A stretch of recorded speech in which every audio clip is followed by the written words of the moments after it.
सभी को प्रार्थना करते यीशु मसीह के पवित्र नाम से परमेश्वर वचन को ध्यान करेंगे। आज हमारे बीच में आशीष ब्रदर हैं, वचन को करेंगे। मैं कभी ब्रदर आशीष को देना चाहता हूँ। सबको जय मसीह की। पर आवाज आ रहा है ब्रदर? जी ब्रदर आ रहा है। ठीक है, हम दुआ के साथ आगे बढ़ेंगे। सब अपने आंखों को बंद करेंगे, प्रार्थना करेंगे। प्रभु जी धन्यवाद देते हैं आज की सुबह के लिए। प्रभु जी तूने पिछले रात में प्रभु जी अच्छा मीठा नींद दिया, आज की सुबह देखा है तेरी स्तुति, तेरी प्रशंसा, तेरी महिमा करने के लिए। इसलिए हम धन्यवाद देते पिता। खास करके इस समय पे प्रभु जी हम दुआ करते हैं, जितने भी लोग प्रभु इस जूम पे जुड़े हैं, आज जिस अध्याय को आज है उसका तीसरा अध्याय प्रभु आज हम ध्यान करेंगे। आप हमारे बीच में रहिए, उसको समझने में, बोलने में, सुनने में आप हमारी सहायता मदद कीजिए, ताकि प्रभु जी उस वचन को हम आज समझ पाए, उस वचन के अनुसार प्रभु जी तेरी मार्ग पे हम चल पाए। वैसे आदेश करने के लिए प्रार्थना करते हैं। आज जितने भी प्रभु अभी तक नहीं जुड़े हैं उन्हें भी तो सहायता मदद करता है कि जल्दी से जल्दी वो जुड़ पाए और तेरी आशीषों को प्रभु जी पा पाए। वैसे अनुग्रह करने के लिए प्रार्थना करता है। सब पूर्वक हम सबों को फिर से आपके चरणों में सौंपते हुए प्रार्थना इस मुझके नाम से मांगते पिताजी। ठीक है, जैसे हम आइजाया और उसका 29वां अध्याय कल हम देखे थे, बुद्ध ने बहुत ही अच्छी तरह से हमको समझाए थे। आज उससे आगे बढ़ते हुए 30वां अध्याय को आज हम देखेंगे। तो कुछ चीजें यहाँ पे नोटिस करने वाले हैं। जब भी हम प्रोफेटिकल बुक्स को हम पढ़ते हैं, या फिर आइजाया को खास करके जब हम पढ़ते हैं, अगर उसको बेहतर समझना है तो हमें और थोड़ा मेहनत करना पड़ेगा। क्योंकि सिर्फ ये आइजाया नहीं है, क्योंकि ये तो एक भविष्यवक्ता की पुस्तक, लेकिन ये जो जो जितने भी भविष्यवाणी भविष्यवक्ताओं ने किए हैं, उनको किन राजाओं के समय पे ये सब भविष्यवाणी हुआ है, उसको अगर हम मैच करके पढ़ते तो उसको बेहतरीन से हम उसको समझ सकते हैं। जब मैं इसके बारे में देख रहा था आइजाया, तो खास करके 4 राजाओं के समय पे ऐसा जो है वो उन्होंने भविष्यवाणी की है, और उस पुस्तक की शुरुआत में ही उन्होंने बता दिए हैं कि कौन कौन राजा किन किन के पीरियड में उन्होंने भविष्यवाणी किए हैं। अगर हम देखते हैं उजिया, योताम, आहाज और हिजकिय्याह, ये 4 राजा के समय पे यशायाह भविष्यवक्ता ने भविष्यवाणी की है। और यहाँ पे जब खास करके 30 और 31 बात है, जब हम पढ़ते हैं, ध्यान देते हैं, तो यहाँ पे जो राजा है हिजकिय्याह राजा के समय का जो बातें हैं यहाँ पे उल्लेख किया गया है। और वो एक अच्छा राजा था। उसके पिता जो है वो एक बुरा राजा थे, लेकिन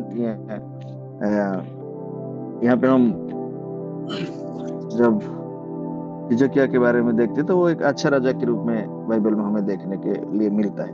क्योंकि आहाज उनके पिता जो थे, उन्होंने परमेश्वर को लोगों को बहुत गलत रास्ते पे ले गए थे। और जैसे कि दूसरे देश या असीरिया देश में जैसे देवी देवताओं की बाल की पूजा होता था, उस तरह से उन्होंने लिए थे। लेकिन उसके बाद जब हिजकिय्याह राजा आए तो वो सारे चीजों से इजरायलियों को वापस लाके परमेश्वर के रास्ते में उन्होंने लेके जा रहे थे। उस समय की घटना है, लेकिन कुछ समय के लिए वो भी किस तरह से बैक स्लाइड हो गए थे, वही घटना यहाँ पे हमें देखने के लिए मिलता है इस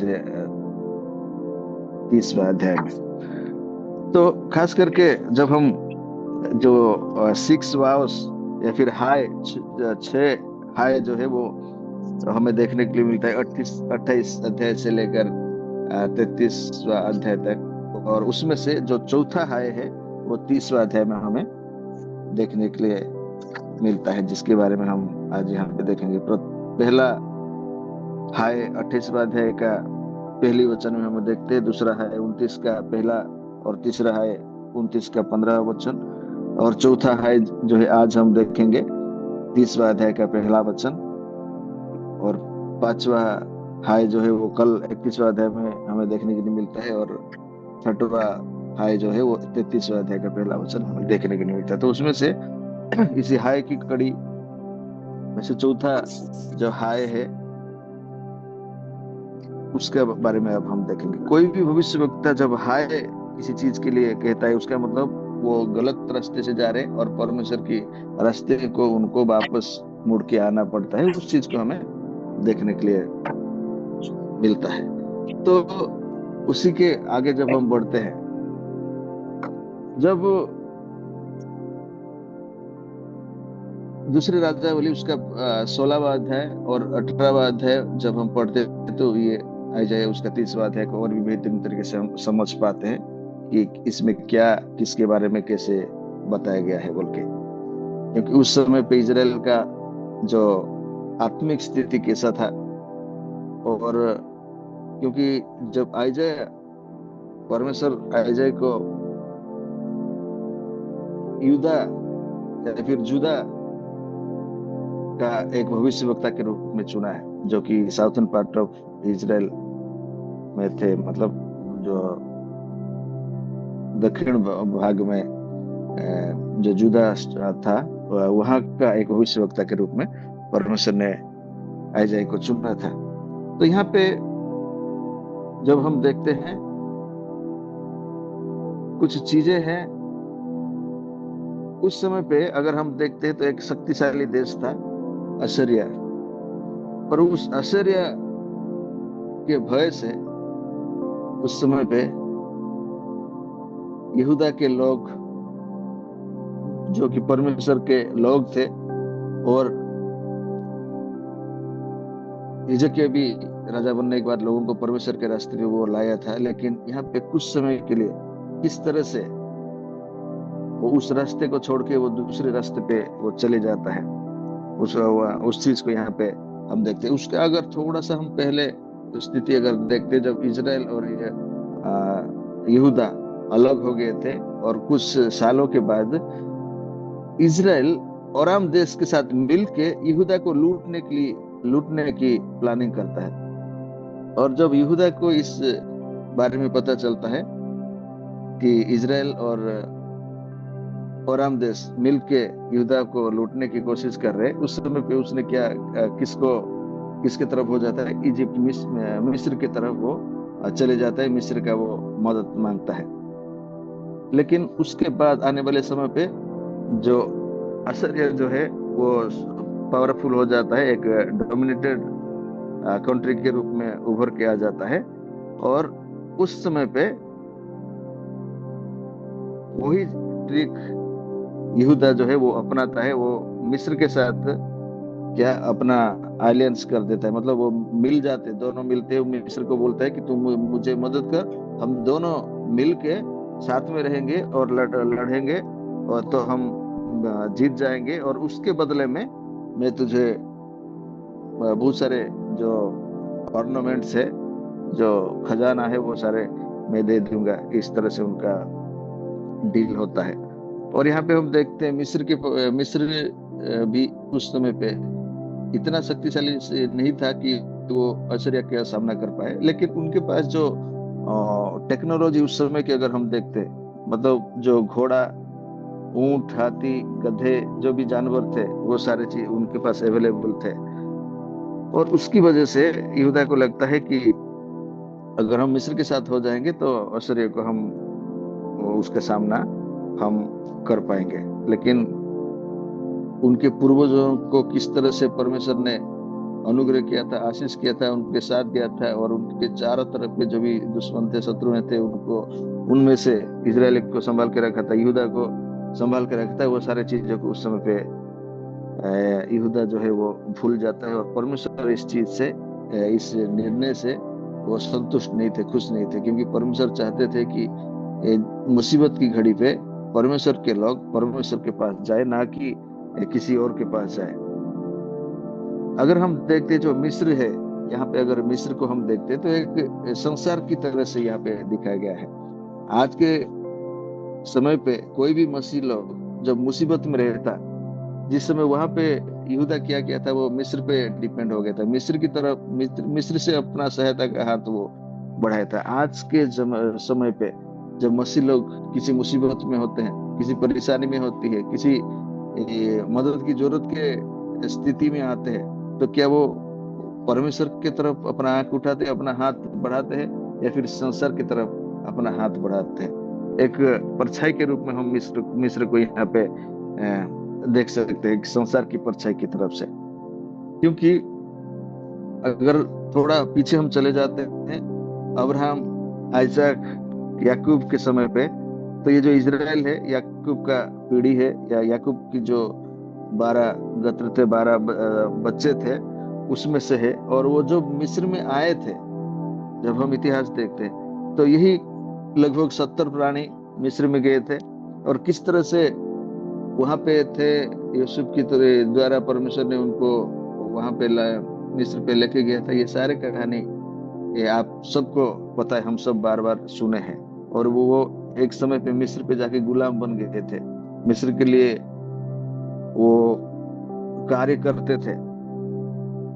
और किस तरह से वो सत्ता गए, किस तरह से वहां पे एक दास बन के, गुलाम बन के रह गए, वो सारी चीजें हम सबको पता है। और मूसा ने उस गुलामी से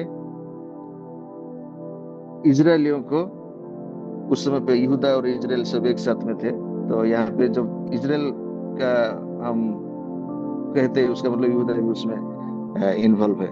तो परमेश्वर ने उन इजरायलियों को मिस्र से अलग किया था, मिस्र से मुक्त किया था। और अगर हम देखते हैं कि वो जब समुद्र के बीच में से होके किनारे पे जाते हैं, मतलब उसको एक छाया के रूप में अगर हम देखते हैं, एक शैडो के रूप में अगर देखते हैं, तो परमेश्वर ने उस संसार से अपने लोगों को निकाला। और जो वो समुद्र से होके गए, उसका मतलब वो बपतिस्मा होके जाके वो कानान पे, परमेश्वर की जो चुना हुआ देश था, जहाँ पे ले जाने के लिए परमेश्वर ने बोले थे, वहां तक उन्होंने लेके गए थे। और इस तरह से परमेश्वर ने उनको छुड़ाए थे। और यहाँ पे जब मुसीबत के समय जब आया, उस समय पे यहाँ पे जुदा, आज के समय पे यशायाह उस 30वां अध्याय में हम देखते हैं, फिर से उस मिस्र की तरफ अपना आंख उठाता है, मतलब अपना सहायता का, मदद का उम्मीद करता है। उस चीज को हम देखते हैं, जहां से परमेश्वर ने उनको मुक्त किए, उसकी तरफ फिर से यहूदा जो है मुड़ रहा है। उस चीज को हम देखते हैं, जब परमेश्वर ने हमें हम भी उस तरह से एक समय पे संसार में हम लिप्त थे, संसार की चीजों पे हम लिप्त थे, उनकी बंधन में थे, उनकी दास होके थे। और जब परमेश्वर ने हमें वहां से अलग किया है, परमेश्वर ने हमें वहां से निकाला है, संसार से निकाल के अपने परिवार में हमें शामिल किया है, तो आज हम किस तरह जा रहे हैं? जब हमें जरूरत रहता है मदद की, सहायता की, किसी भी चीज की, तो क्या हम उसी संसार की तरफ अपना रुख मोड़ते हैं, या फिर हम परमेश्वर की तरफ हम अपना आंख उठाते, अपना हाथ बढ़ाते, सहायता के हाथ? उस चीज को हमें ध्यान देना है। तो वही पिक्चर हमको एक मिस्र जो है, एक शेडो के रूप में, एक संसार का शेडो के रूप में हमें यहाँ पे देखने के लिए मिलता है। ठीक है, यीशु मसीह भी, अगर यूहन्ना उसका 18वां अध्याय का 36वां वचन पढ़ते, वहां पे यीशु मसीह भी एक किंगडम के बारे में कहते हैं, और वो कहते कि मेरा जो राज्य है वो यहाँ पे इस धरती पे नहीं है, क्योंकि यीशु का राज्य कहाँ पे है? वो आसमान पे है, वो स्वर्ग का राजा है। इसलिए जब उस यहाँ पे यहूदा जब उसकी मुसीबत के वक्त में, वो कौन सी राजा की तरफ उसका हाथ बढ़ाना जरूरी था? जब हिजकिय्याह के जीवन में हम देखते, जब उसके पिताजी थे, तो वो ऑस्ट्रिया जाके वहां पे जिस तरह से वेदी था, जिस तरह से उनका वर्शिप मेथड था, पद्धति था, वो सारे को वो यहूदा में वापस आके वो अपनाए थे। लेकिन हिजकिय्याह जब राजा बन गया था, वो सारी चीजों को अलग किया। और जैसे दाऊद के समय में होता था, परमेश्वर की इच्छा के अनुसार उसकी वार्षिक, उसकी सारी चीजों को करने की कोशिश की। लेकिन इस जगह पे, यहाँ पे आके हम देखते हैं कि किस तरह से वो फिर से मनुष्य के भय से वो मनुष्यों का ही मदद लेता है, ना कि वो परमेश्वर की मदद लेता है। और यहाँ पे परमेश्वर यहूदा को एक रिविलियन के रूप में भी, एक रिविलियन का एक पीढ़ी के रूप में भी ये संबंधित करते हुए हमें यहाँ पे देखने के लिए मिलता है। क्योंकि यहूदा जो है उस समय पे किस चीज पे उसका उम्मीद टिका था? शारीरिक चीज पे। क्योंकि मिस्र के जो लोग थे, मिस्र से जो वो सहायता चाहता था, वो सिर्फ एक फिजिकल हेल्प था, वो स्पिरिट नहीं थे। लेकिन परमेश्वर जो है वो आत्मा है, आत्मिक चीज है। आत्मिक सहायता भले वो दिखता नहीं है, लेकिन वो शारीरिक सहायता से बढ़कर होता है और उसका कोई कंपैरिजन नहीं है। यहोवा परमेश्वर सिर्फ यहूदा को कहता है कि सिर्फ तुम मुझ पे निर्भर रखो, मुझ पे भरोसा करो, और बाकी सारा काम कैसे होगा वो सिर्फ आप देखो। लेकिन यहाँ पे यहूदा परमेश्वर की कोई भी बात सुनने के लिए वो तैयार नहीं है। वो एक इंसानों की या फिर मिस्र की सहायता वो लेता है। उस समय पे ऐसा है कि छोड़ के बहुत सारे भविष्यवक्ता भी थे, लेकिन वो उस समय पे वो लोग परमेश्वर की जो इच्छा को वो नहीं जान पाए थे। परमेश्वर क्या चाहते हैं उस चीज को उन्हें समझ नहीं पाए थे। और जब यशायाह जाता है और यशायाह ये सारी चीजें बताता है, लेकिन उन्होंने यशायाह के बात को वो नजरअंदाज करता है, तब परमेश्वर ने यशायाह को कहते हैं ये सारी चीजें को आप लिख के रखो। क्योंकि परमेश्वर को पता था कि क्या होने वाला है और ये फिर से मुड़ के मेरे पास आएंगे।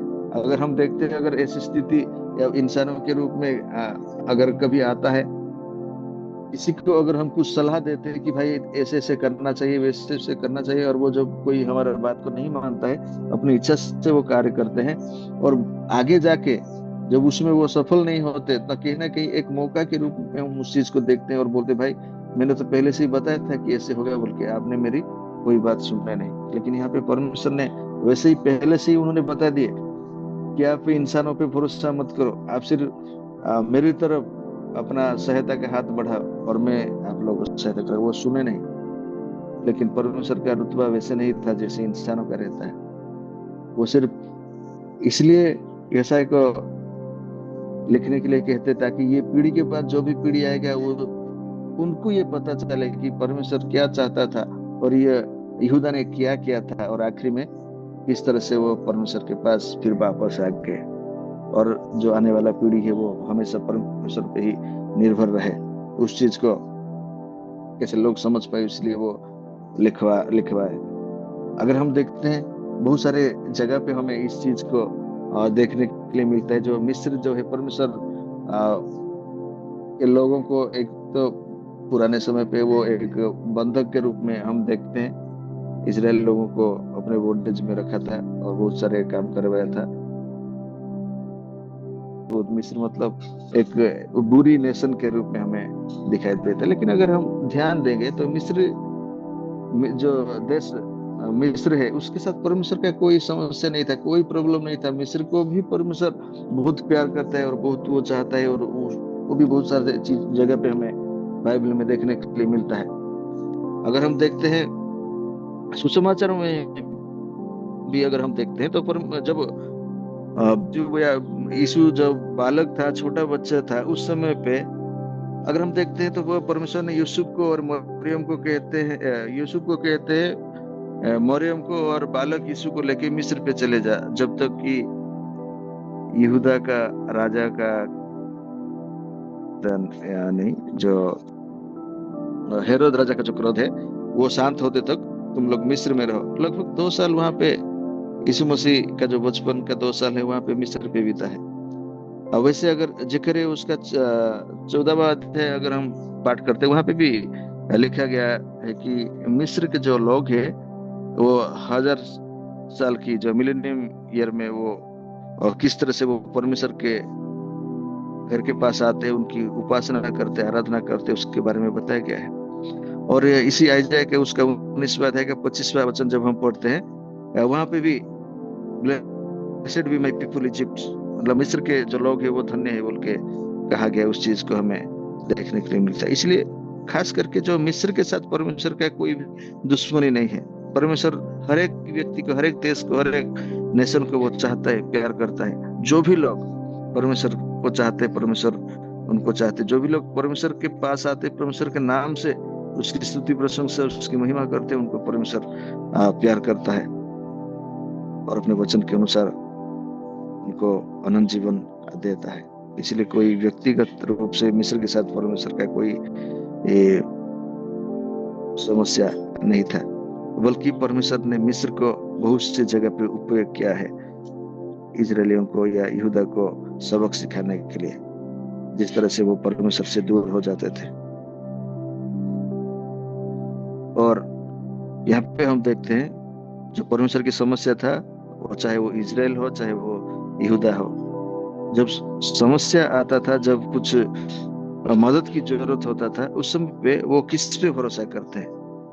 जिन्होंने उनको मिस्र से निकाल के लाया, या फिर जिन्होंने आज अगर उस चीज को हमारे जीवन में हम देखते हैं, तो जब परमेश्वर ने हमें एक बार, हम जब संसार के सागर में डूबे थे, उस समय पे उन्होंने अपना हाथ बढ़ा के हमें उस संसार की मोह माया से अलग किया है और अपनी एक परिवार में हमें शामिल किया है। जब हमारी जरूरत रहता है, जब हम मुसीबत में रहते हैं, कोई समस्या में रहते हैं, तो हमारा हाथ किस तरफ जाता है?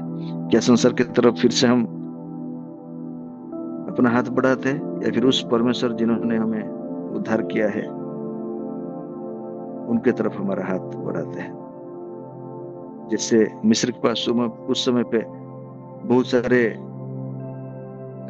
टेक्निक्स था, एक योद्धा के रूप में परिचित था, रथ था, घोड़ा था, गधा था, बहुत सारे जानवर थे, और वो होशियार भी थे, युद्ध विद्या में भी वो एक्सपर्ट थे, वो सारे चीज थे।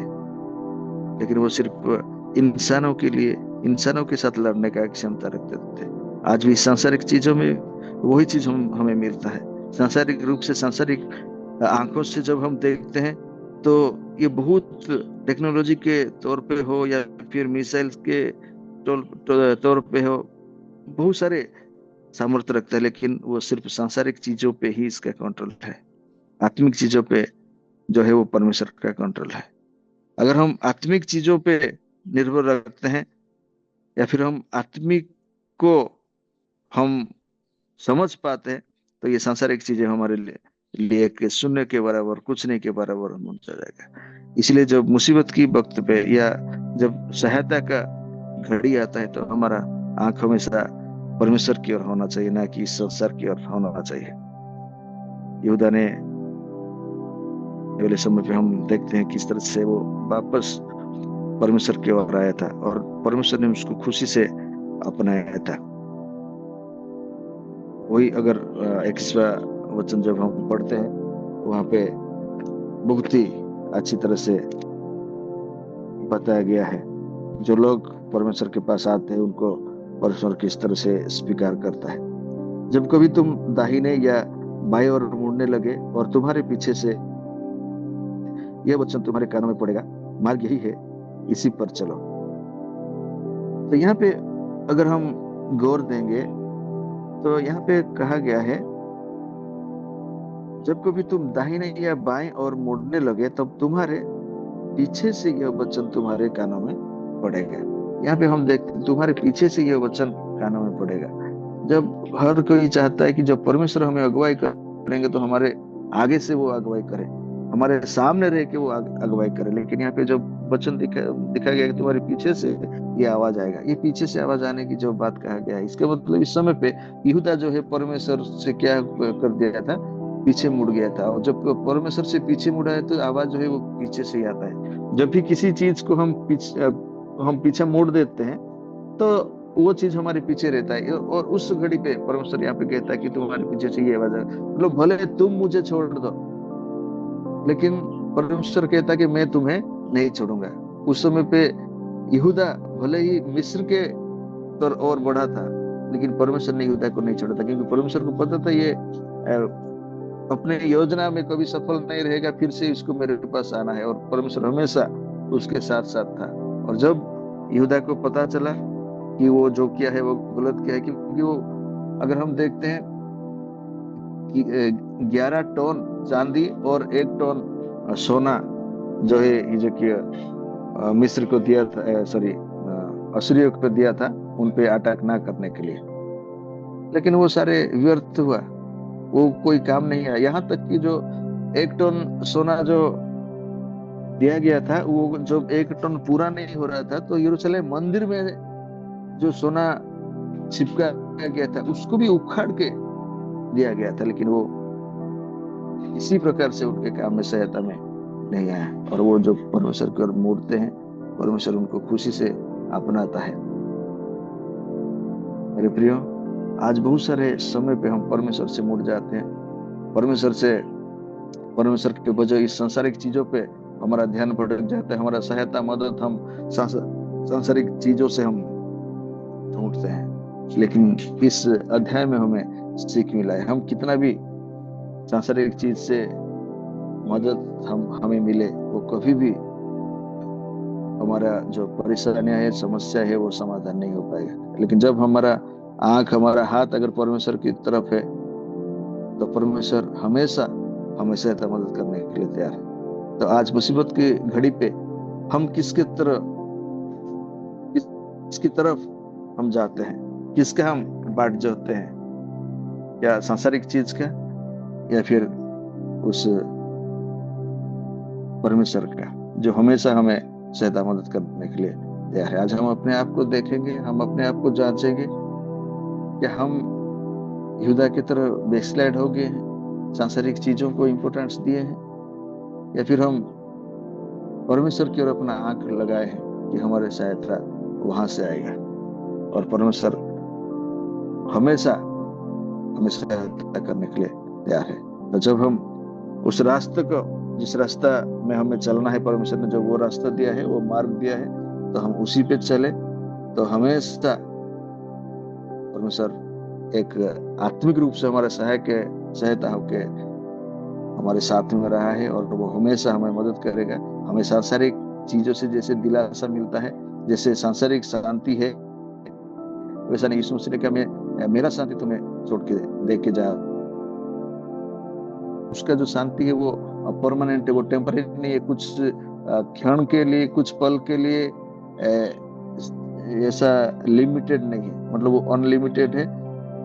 इस संसार के बाद भी वो शांति जो है हमारे साथ रहेगा, परमानेंटली वो रहेगा। इसलिए उस परमेश्वर की तरफ हम अपने हमारे सहायता का हाथ जो है उस परमेश्वर की तरफ हम बढ़ाएंगे, और वो हमेशा हमें सहायता करने के लिए तैयार है। इस छोटी सी सीख पे प्रभु हम सबको आशीष दे। आगे का समय फिर से मैं मंजू भाई को देना चाहता हूँ, वो हमें अगुवाई करेंगे। Thank you brother. परमेश्वर आपके और आपके सेवक को आशीष करें। हम सभी लोग आंखें बंद करेंगे। आंखें बंद करते हुए सारा दिन अंतिम में एक प्रार्थना करके सारा दिन समाप्त करेंगे। सभी आंखें। स्वर्गीय विराजमान परमेश्वर पिता, मैं धन्यवाद करता हूँ मेरे पवित्र समय के लिए। सुंदर समय परमेश्वर, जो चीजें हमने ध्यान की है उसके अनुसार हमारा जीवन को बना के रखने के लिए मदद करें। संसार और आत्मिकता दोनों को हम अलग अलग रख के जीने के लिए मदद करें। वचन बताए हुए उनके परिवार, भाई के परिवार को, उनके सेवकाई को, उनके हर एक योजना को आशीष करें। उनके साथ रहने वाले लोगों को भी बहुत अच्छा आशीष करें परमेश्वर। प्रवेश में से इस ग्रुप में जितने भी लोग जुड़े हैं, उन सबके जीवन में जो जरूरतें हैं, वो सारे जरूरतों को अपने समय के अनुसार आप उन्हें पूरा कीजिए। सारी प्रार्थना यीशु मसीह के पवित्र नाम से विनती करते हैं पिता। ये मेरे मन यहोवा को धन्य कहे, जो कुछ मुझ में है उसके पवित्र नाम को धन्य कहे। ये मेरे मन यहोवा को धन्य कहे और उसके किसी उपकार को ना भूलना। आमीन।